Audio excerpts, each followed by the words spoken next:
अस्सलाम वालेकुम dear students, मैं हूं शकील अहमद और आज की क्लास में हम बात करेंगे प्रेजेंट, पास्ट और फ्यूचर प्रोग्रेसिव टेंसेस के मुतालिक।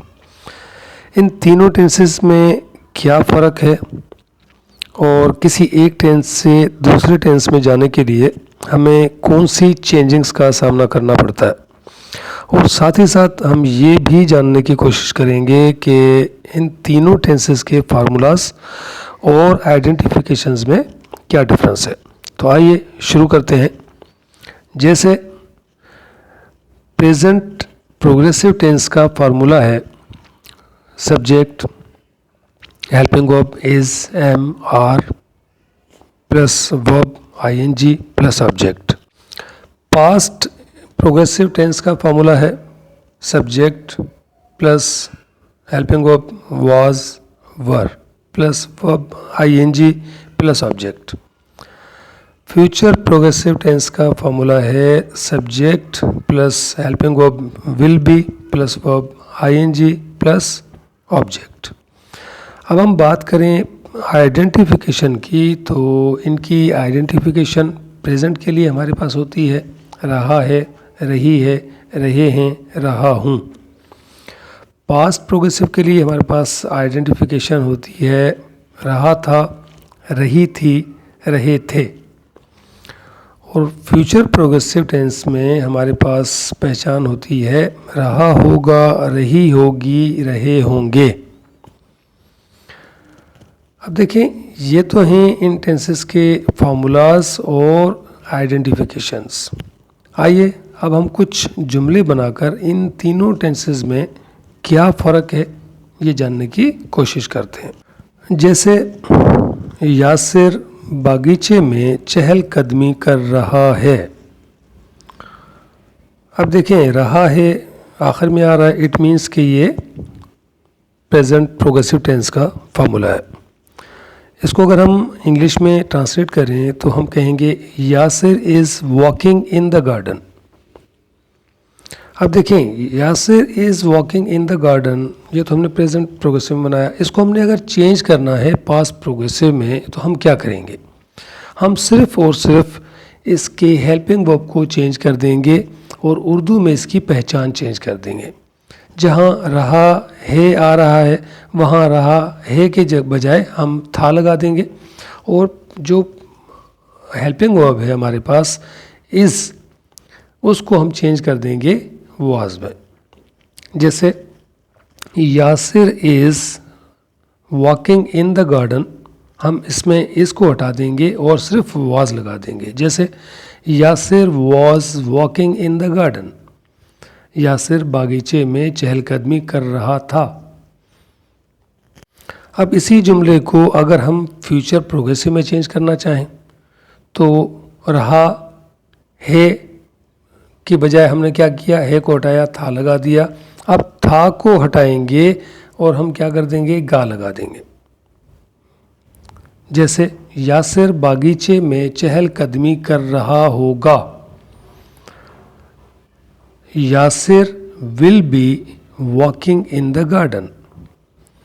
अब देखिए, इन तीनों टेंसेस में हमने सिर्फ और सिर्फ हेल्पिंग वर्ब्स को चेंज किया, बाकी हमने किसी चीज़ को चेंज नहीं किया। यासिर अपनी जगह मौजूद है, वॉकिंग अपनी जगह मौजूद है, इन द गार्डन अपनी जगह मौजूद है।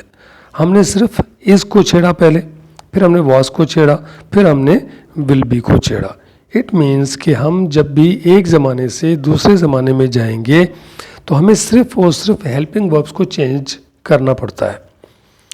उर्दू में पहचान और इंग्लिश में हेल्पिंग वर्ब को चेंज करना होगा। अगर आप हेल्पिंग वर्ब को याद रखें कि हम प्रेजेंट के लिए कौन सा हेल्पिंग वर्ब यूज़ करते हैं, पास्ट के लिए कौन सा हेल्पिंग वर्ब होता है और फ्यूचर के लिए कौन सा हेल्पिंग वर्ब यूज़ होता है, अगर आप ये याद रखें तो आपको एक ज़माने से दूसरे ज़माने में जाने के लिए किसी किस्म की डिफ़िकल्टी का सामना नहीं करना पड़ेगा। ये हमेशा याद रखिएगा कि हम इंग्लिश में एक ज़माने से दूसरे ज़माने में जाने के लिए या तो हेल्पिंग वर्ब चेंज करते हैं, और कुछ टेंसेस में हम हेल्पिंग वर्ब की जगह हम सिर्फ वर्ब की फॉर्म को चेंज कर देते हैं। तो इंग्लिश में सिर्फ और सिर्फ इन चीज़ों को याद रखें अगर, तो आपके लिए इंग्लिश बहुत ही आसान हो जाएगी। चलें, ये तो एक जुमला था जिसको हमने ट्रांसलेट किया। अब हम आगे देखते हैं और भी कुछ टेंसेस हैं जिसकी हम प्रैक्टिस कर लेते हैं ताकि आपको किसी टेंस को चेंज करने में किसी किस्म की कोई डिफ़िकल्टी का सामना ना करना पड़े। आइए और देखते हैं कौन सा जुमला हमारे पास। सयाह तारीख़ी मकामात के मुतालिक कुछ बयान कर रहे हैं। अब देखें, इस टेंस में हम सयाहों की बात कर रहे हैं। सयाह मीन्स टूरिज़म जो है उसको प्रमोट करते हैं। जितने भी टूरिस्ट हैं मुख्तलिफ़ जगहों पे जाते हैं, मुख्तलिफ़ ममालिक में जाते हैं, मुख्तलिफ़ जो हिस्टोरिकल प्लेसेस हैं या बहुत सारे ऐसे अच्छे मकामात जो कि देखने के काबिल हों, वहाँ जाते हैं और वहाँ जाके अपने उन मकामात को देखते हैं और उनके बारे में अपनी राय कायम करते हैं। इसलिए हमने एक ये सेंटेंस बनाया कि सयाह तारीख़ी मकामात के मुतालिक कुछ बयान कर रहे हैं। Tourists are explaining something about the historical places. अब ये जो टेंस है इसको अगर हम चेंज करें पास्ट प्रोग्रेसिव में कि सयाह तारीख़ी मकामात के मुतालिक कुछ बयान कर रहे थे, तो हम सिर्फ क्या करेंगे, इस टेंस के हेल्पिंग वर्ब को चेंज कर देंगे। जैसे हमारे पास हेल्पिंग वर्ब था आर, हम आर को वर्ब में चेंज कर देंगे। जैसे tourists were explaining something about the historical places. हमने देखें आर को हटाया और वर लगा दिया और कोई चेंज नहीं किया। इसके अगर उर्दू में चेंज करेंगे तो आखिर में जो है आ रहा है को हटा के आप थे लगा देंगे कि सयाह तारीख़ी मकामात के मुतालिक कुछ बयान कर रहे थे। अब इसी सेंटेंस को अगर हम फ्यूचर में चेंज करना चाहें तो हम कहेंगे सयाह तारीख़ी मकामात के मुतालिक कुछ बयान कर रहे होंगे। अब इसमें भी हमने सिर्फ हेल्पिंग वर्ब को चेंज करना होगा। जैसे tourists will be explaining something about the historical places. एक और सेंटेंस हमारे पास, इसको देखें, हम बाज़ार में खिलौने फ़रोख्त कर रहे हैं। We are selling toys in the market. इसी को अगर पास्ट प्रोग्रेसिव में चेंज करना है, हम बाज़ार में खिलौने फ़रोख्त कर रहे थे, तो हम कहेंगे we were selling toys in the market. इसी को अगर फ्यूचर में चेंज करना है तो हम कहेंगे हम बाज़ार में खिलौने फ़रोख्त कर रहे होंगे। We will be selling toys in the market. देखिए, हमने सिर्फ और सिर्फ हेल्पिंग वर्ब को चेंज किया, हमने किसी और चीज़ को चेंज नहीं किया। अब ये तो थे हमारे पास अफर्मेटिव सेंटेंसेस। अब हम देखते हैं कुछ हमारे पास नेगेटिव सेंटेंसेस हैं। अब नेगेटिव सेंटेंसेस में हम क्या चेंजिंग्स करते हैं और कैसे करते हैं। वो ईद उल बकर के लिए नए कपड़े नहीं ख़रीद रहे हैं। देखिए, ये हमारे पास नेगेटिव सेंटेंस है। अब इसको हम चेंज करते हैं, पहले तो इंग्लिश में, फिर देखते हैं कि इनमें चेंजिंग्स कौन सी होंगी। They are not buying new clothes for Eid ul Bakr. अब इसी टेंस को अगर हम चेंज करेंगे पास्ट प्रोग्रेसिव में तो हम कहेंगे वो ईद उल बकर के लिए नए कपड़े नहीं ख़रीद रहे थे।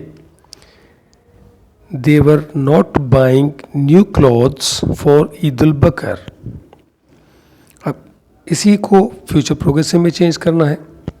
वो ईद उल बकर के लिए नए कपड़े नहीं ख़रीद रहे होंगे। They will not be buying new clothes for Eid ul Bakr. अब देखिए, हमने इन्हीं तीनों टेंसेस में, ये जो तीन सेंटेंस हमने चेंज किए, इनके तीनों टेंसेस में हमने सिर्फ और सिर्फ हेल्पिंग वर्ब्स को चेंज किया और किसी चीज़ को चेंज नहीं किया। हमने नॉट नहीं करी लगाया, बाकी जहाँ जो है आर था, आर को हमने वर में चेंज किया और वर को जो है विल बी में चेंज किया। इसी तरह हमारे पास एक और सेंटेंस है जो है इंटेरोगेटिव सेंटेंस। क्या डॉक्टर अजीज़ का इलाज कर रहा है? Is the doctor treating Aziz? अब देखिए, जब हम सवालिया बनाते हैं तो हम क्या करते हैं, सब्जेक्ट से पहले हेल्पिंग वर्ब को रख देते हैं। इसी तरह हमने यहाँ किया। इसी को अगर हमने चेंज करना है पास्ट प्रोग्रेसिव में, क्या डॉक्टर अजीज़ का इलाज कर रहा था, तो हम क्या कहेंगे, वॉज द डॉक्टर ट्रीटिंग अजीज़। इसी को अगर हम फ्यूचर प्रोग्रेसिव में चेंज करेंगे तो हम कहेंगे will the doctor be treating Aziz. अब देखिए, इनमें भी हमने सिर्फ और सिर्फ हेल्पिंग वर्ब्स को चेंज किया, हमने किसी और चीज़ को चेंज नहीं किया। तो students, present, past, future progressive में क्या डिफरेंस है, इन जुमलों में कौन सी तब्दीलियाँ होती हैं। उम्मीद करता हूँ कि आपको बेहतर तरीके से समझ आ चुका होगा, और आप जब कभी आपको किसी एक ज़माने से दूसरे ज़माने में जाना हो तो इंशाल्लाह आप बआसानी ट्रांसलेशन कर सकते हैं और एक ज़माने से दूसरे ज़माने में बआसानी जा सकते हैं। स्टूडेंट्स, उम्मीद करता हूँ कि ये वीडियो आपको बहुत पसंद आई होगी। अगर आपको ये वीडियो पसंद आई तो लाइक और कमेंट ज़रूर कर दीजिएगा, और अगर आप हमारे चैनल पर नए हैं तो हमारे चैनल को सब्सक्राइब लाजमी कर दीजिएगा, और साथ ही साथ बेल आइकन को लाजमी प्रेस कर दीजिएगा, ताकि हमारी आने वाली नई वीडियोज़ के नोटिफिकेशंस आपको बर वक्त मौसूल हो सकें और आपकी इंग्लिश मज़ीद बेहतर हो सके। मिलते हैं एक नई वीडियो के साथ, तब तक के लिए मुझे दीजिए इजाज़त। अपना और अपने प्यारों का बहुत सारा ख्याल रखिएगा। अल्लाह ने कहबा।